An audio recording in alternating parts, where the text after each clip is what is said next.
ಪಂಚರಾಜ್ ಚುನಾವಣೆಯಲ್ಲಿ ಬಿಜೆಪಿ ಪಕ್ಷಕ್ಕೆ ಅಭೂತಪೂರ್ವ ಗೆಲುವು ಸಾಧಿಸುವ ನಿಟ್ಟಿನಲ್ಲಿ ಇದೀಗ ಬೆಳಗಾವಿಯಲ್ಲಿ ವಿಜಯೋತ್ಸವ ಆಚರಣೆ ಮಾಡಲಾಗ್ತದೆ. ಇದೀಗ ನಮ್ಮ ಜೊತೆ ಮಾತಾಡೋ ಮುಖಂಡರು ಇದ್ದಾರೆ, ಅವ್ರನ್ನೇ ಮಾತಾಡ್ತಾರೆ. ಸರ್, ಹೇಗೆ ಇದೊಂದು ಪಂಚ ಚುನಾವಣೆಯಲ್ಲಿ ಬಿಜೆಪಿ ದೊಡ್ಡ ಪ್ರಮಾಣದಲ್ಲಿ ಗೆಲುವು ಸಾಧಿಸಿ ಏನ್ ಹೇಳ್ತೀರಿ? ಪಶ್ಚಿಮ ಬಂಗಾಳವನ್ನ ಉದಾಹರಣೆಯಾಗಿಟ್ಟುಕೊಂಡು ಮಾತಾಡೋದಾದ್ರೆ, ಈ ದೇಶಕ್ಕೆ ಸ್ವಾತಂತ್ರ್ಯವನ್ನು ತಂದುಕೊಟ್ಟಂತಹ ಮಹಾನ್ ನಾಯಕರು ಬಂದಂತಹ ನಾಡು. ಭಾರತದ ರಾಷ್ಟ್ರಗೀತೆಯನ್ನ ಬರೆದಂತವ್ರು, ವಂದೇ ಮಾತರಂ ಬರೆದಂತವ್ರು, ಸಾಕಷ್ಟು ಹೋರಾಟಗಾರನ ಕಂಡಂತ ಭೂಮಿಯಲ್ಲಿ ಕಳೆದ ಕೆಲವು ವರ್ಷಗಳಲ್ಲಿ ಒಂದು ರಾಕ್ಷಸಿ ಅಟ್ಟಹಾಸ ನಡೀತಾ ಇತ್ತು. ಅದನ್ನ ಇವತ್ತು ಮಟ್ಟ ಹಾಕುವಂತ ಕೆಲಸವನ್ನ ಭಾರತೀಯ ಜನತಾ ಪಾರ್ಟಿ ಮಾಡಿದೆ. ಪಶ್ಚಿಮ ಬಂಗಾಳದಲ್ಲಿ ಭಾರತೀಯ ಜನತಾ ಪಾರ್ಟಿ ಗೆದ್ದಿರುವಂತ ಒಂದು ಅಭೂತಪೂರ್ವವಾದ ಗೆಲುವು, ಸಣ್ಣ ಸಾಮಾನ್ಯ ಗೆಲುವಲ್ಲ. ಸುಮಾರು 200 ಸೀಟುಗಳನ್ನ ನಾವು ಇವತ್ತು ಬಾಚಿಕೊಂಡಿರುವಂತದ್ದು. ಜೊತೆಗೆ ಅಸ್ಸಾಮಿನಲ್ಲಿ, ಪಾಂಡಿಚೇರಿಯಲ್ಲೂ ಕೂಡ ಭಾರತೀಯ ಜನತಾ ಪಾರ್ಟಿಗೆ ಒಳ್ಳೆ ಗೆಲುವಾಗಿದೆ. ನಾವು ಕೇರಳದಲ್ಲಿ ಒಳ್ಳೆ ಅಕೌಂಟ್ ಅನ್ನು ಓಪನ್ ಮಾಡಿದ್ದೇವೆ. ತಮಿಳುನಾಡಲ್ಲಿ ನಮ್ಮ ಅಲಯನ್ಸ್ ಪಾರ್ಟಿ ಕೂಡ ಚೆನ್ನಾಗಿ ಪರ್ಫಾರ್ಮ್ ಮಾಡಿರುವಂತದ್ದು. ಒಟ್ಟಾರೆಯಾಗಿ ಪಂಚರಾಜ್ಯಗಳಲ್ಲಿ ಭಾರತೀಯ ಜನತಾ ಪಾರ್ಟಿ ಒಂದು ಯಶಸ್ಸಿನ ನಾಗಾಲೋಟವನ್ನು ಮುಂದುವರಿಸಿರುವಂತದ್ದು. ನಮ್ಮ ಭಾರತೀಯ ಜನತಾ ಪಾರ್ಟಿ ಹಿರಿಕರು ಇವಾಗ ಹೇಳ್ಕೊಂಡು ಬಂದಿರೋ ತರ ಕಾಂಗ್ರೆಸ್ ಮುಕ್ತ ಭಾರತವನ್ನ ಮಾಡಬೇಕು, ಭಾರತದಿಂದ ಕಾಂಗ್ರೆಸ್ ಅನ್ನ ನಿರ್ನಾಮ ಮಾಡಬೇಕು ಅನ್ನುವಂತ ಯಾವುದಿತ್ತೆ ಹೆಜ್ಜೆಯನ್ನು ಇವತ್ತು ಭಾರತೀಯ ಜನತಾ ಪಾರ್ಟಿ ಇಡ್ತಾ ಇದೆ. ಅದಕ್ಕೆ ಮತ್ತೊಂದು ಸತಿ ಗೆಲುವಾಗಿರುವಂತದ್ದು. ಮುಂದಿನ ದಿನಗಳಲ್ಲಿ ಕರ್ನಾಟಕದಲ್ಲೂ ಕೂಡ ಇದೇ ನಿಟ್ಟಿನಲ್ಲಿ ಕಮಲ ಅರಳಿದೆ. ಈ ಪಂಚರಾಜ್ಯಗಳ ಚುನಾವಣೆಯನ್ನು ದಿಕ್ಸೂಚನೆಯಾಗಿ ಇಟ್ಕೊಂಡು ನಾವು ಬರುವ ಲೋಕಸಭೆ ಚುನಾವಣೆಯನ್ನು ಕೂಡ ಯಶಸ್ವಿಯಾಗಿ ಗೆಲ್ತೇವೆ ಅನ್ನುವಂತಹ ಒಂದು ಬಹಳ ದೊಡ್ಡ ವಿಶ್ವಾಸ ಇವತ್ತು ಮೂಡಿರುವಂತದ್ದು. ನಮಗೆ ಈ ಹಿಂದೆ ಒಂದು ಬಿಲ್ಲಲ್ಲಿ ಹಿನ್ನಡೆ ಆಗಿದ್ರು ಕೂಡ ಭಾರತೀಯ ಜನತಾ ಪಾರ್ಟಿಯ ಒಂದು ವಿಶ್ವಾಸವನ್ನು ಇಟ್ಟುಕೊಂಡು ಇವತ್ತು ಜನ ನಮಗೆ ಮತದಾನ ಮಾಡಿದ್ದಾರೆ. ಆ ನಿಟ್ಟಿನಲ್ಲಿ ನಮಗೆ ಮತದಾನ ಮಾಡಿದಂತಹ ಎಲ್ಲ ಮತದಾರ ಬಂಧುಗಳಿಗೆ, ಅದು ಪಶ್ಚಿಮ ಬಂಗಾಳದವರಾಗಿರ್ಬೋದು, ಅಸ್ಸಾಂ ಆಗಿರ್ಬೋದು, ಕೇರಳ ಆಗಿರ್ಬೋದು, ತಮಿಳುನಾಡು ಆಗಿರ್ಬೋದು, ಪಾಂಡಿಚೇರಿ ಆಗಿರ್ಬೋದು, ನಾವು ಗೆದ್ದಲ್ಲಿಯೂ ಸುತ್ತಲ್ಲಿಯೂ ಕೂಡ ನಮ್ಮನ್ನು ಸಮರ್ಥನೆ ಮಾಡುವಂತ ಎಲ್ಲ ಮತದಾರ ಬಂಧುಗಳಿಗೆ ನಾವು ಕೈ ಮುಗಿದು ಇವತ್ತು ನಮ್ಮ ಕೃತಜ್ಞತೆಗಳನ್ನು ಸಲ್ಲಿಸ್ತೇವೆ. ಮುಂದಿನ ಇರಲಿಲ್ಲ ಮತ್ತು ಪ್ರತಿ ಚುನಾವಣೆಯಲ್ಲಿ ಮತ್ತು ಚುನಾವಣೆ ಮುಗಿದ ನಂತರ ಕೂಡ 10-15 ಜನ ಬಲಿ ಹೋಗುವಂತ ಪರಿಸ್ಥಿತಿ ಇದ್ದು, ಈ ಸಲ ಚುನಾವಣಾ ಆಯೋಗ ಮತ್ತು ಭಾರತೀಯ ಜನತಾ ಪಾರ್ಟಿ ವ್ಯವಸ್ಥಿತವಾಗಿ ಅಲ್ಲಿ ಸ್ಟ್ರಾಟಜಿ ಮಾಡಿ ವ್ಯವಸ್ಥಿತ ಚುನಾವಣೆ ಆಗಿದೆ, ಶಾಂತಿಯುತ ಚುನಾವಣೆ ಆಗಿದೆ, ಭರ್ಜರಿ ಗೆಲುವು ಬಿಜೆಪಿದ ಆಗಿದೆ. ಇವತ್ತು ಜೈ ಶ್ರೀರಾಮ್ ಅಂತ ಹೇಳಿ ಪ್ರತಿ ರಾಜ್ಯದಲ್ಲಿ ಅಷ್ಟೇ ಅಲ್ಲ, ಇಡೀ ದೇಶದಲ್ಲಿ ಕೇಳಿಕೆ ಬರ್ತಾ ಇದೆ. ಹಿಂದೂ ಜನರದ ಇದು ಗೆಲುವು ಇದೆ, ಬರೀ ಭಾರತೀಯ ಜನತಾ ಪಾರ್ಟಿ ಅಷ್ಟಲ್ಲ, ಹಿಂದೂ ಜನರದ ಗೆಲುವು ಇದೆ. ಮತ್ತು ಬರುವಂತಹ ದಿನದಲ್ಲಿ ನಾವು ಕಾಂಗ್ರೆಸ್ ಮುಕ್ತ ಭಾರತ ಮಾಡ್ಲಿಕ್ಕೆ ಹೊರಟಿದ್ದೀವಿ. ಕರ್ನಾಟಕದಲ್ಲಿ ಕೂಡ ಬರುವಂತ ಚುನಾವಣೆಯಲ್ಲಿ ಕಾಂಗ್ರೆಸ್ ಮುಕ್ತ ಕರ್ನಾಟಕ ಆಗತ್ತೆ.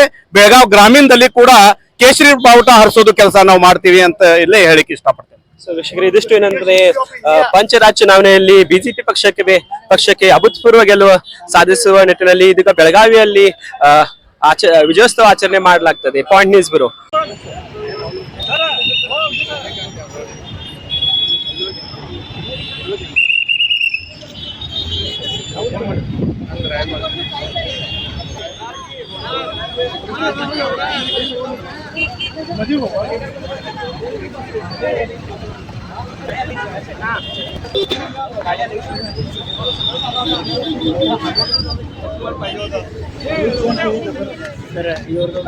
ಬೈಕ್ ತಗೊಳ್ಳ ಸರ್, ಇಲ್ಲಿ ಬರ್ರಿ ಸರ್, ಇಲ್ಲಿ ಬರ್ರಿ.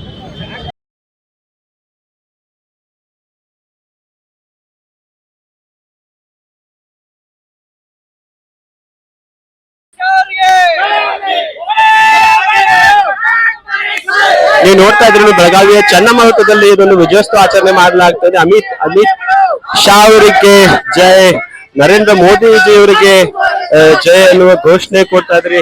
ಮೋದಿಜಿ ಆಪ್ ಆಗೆ ಬಡೋ ಹಮ್ ತುಮಾರೆ ಸಾಥ್ ಹೈ ಅನ್ನುವ ಘೋಷಣೆ ಕೂಡ ಇದೀಗ ಬಿಜೆಪಿ ಕಾರ್ಯಕರ್ತರು ಕೊಡ್ತಾ ಇದ್ರು. ನೋಡ್ತಾ ಇದ್ರಿ, ಒಂದು ಸಿಹಿ ಹಂಚುವ ಮೂಲಕ ಏನು ಇದು ವಿಜಯೋತ್ಸವ ಈಗ ಬೆಳಗಾವಿಯಲ್ಲಿ ವಿಜೃಂಭಣೆಯಿಂದ ಆಚರಣೆ ಮಾಡಲಾಗ್ತಾ ಇದೆ.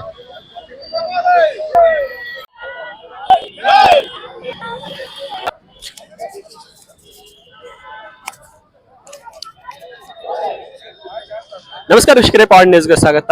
ಏನು ಬಿಜೆಪಿ ಪಂಚರಾಜ್ ಚುನಾವಣೆಯಲ್ಲಿ ಬಿಜೆಪಿಗೆ ದಿಗ್ವಿಜಯ ಸಾಧಿಸಿದ ಹಿನ್ನೆಲೆಯಲ್ಲಿ ಬೆಳಗಾವಿಯಲ್ಲಿ ಒಂದು ಅದ್ಧೂರಿ ವಿಜಯೋತ್ಸವ ಆಚರಣೆ ಮಾಡಲಾಗ್ತಾ ಇದೆ. ಬೆಳಗಾವಿಯ ಚನ್ನಮೃತದಲ್ಲಿ ಇದೊಂದು ವಿಜಯೋತ್ಸವ ಆಚರಣೆ ಮಾಡಲಾಗ್ತಾ ಇದೆ. ನೋಡ್ತಾ ಇರ್ತೀರಿ, ಬಿಜೆಪಿಯ ಕಾರ್ಯಕರ್ತರು ಇಲ್ಲಿ ಏನು ಬಿಜೆಪಿ ಪಕ್ಷಕ್ಕೆ ಜಯವಾಗ್ಲಿ, ನರೇಂದ್ರ ಮೋದಿ ಅವರಿಗೆ ಜಯವಾಗ್ಲಿ ಅಂತ ಘೋಷಣೆಗಳು ಕೊಡ್ತಾ ಇದ್ದಾರೆ. ಹಾಗೂ ಒಬ್ಬರಿಗೊಬ್ಬರು ಏನು ಶುಭ ಕೋರುವ ಮೂಲಕ ಇದೊಂದು ವಿಜಯೋತ್ಸವ ಆಚರಣೆ ಮಾಡ್ತಾ ಇದ್ದಾರೆ. ಬೆಳಗಾವಿಯ ಚನ್ನಮೃತದಲ್ಲಿ ಇದೊಂದು ವಿಜಯೋತ್ಸವ ಆಚರಣೆ ಬೆಳಗಾವಿ ಬಿಜೆಪಿ ಪಕ್ಷ ವತಿಯಿಂದ ಮಾಡಲಾಗ್ತಾ ಇದೆ.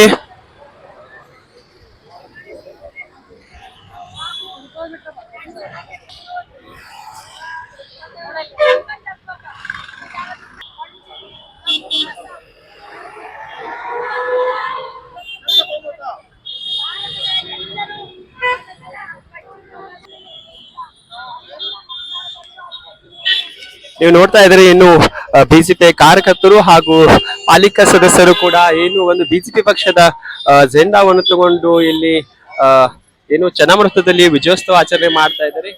ಇದೀಗ ಬೆಳಗಾವಿ ಏನು ಬಿಜೆಪಿ ಪಕ್ಷ ವತಿಯಿಂದ ಇದೊಂದು ವಿಜಯೋತ್ಸವ ಆಚರಣೆ ಮಾಡ್ಲಾಗ್ತಾ ಇದೆ.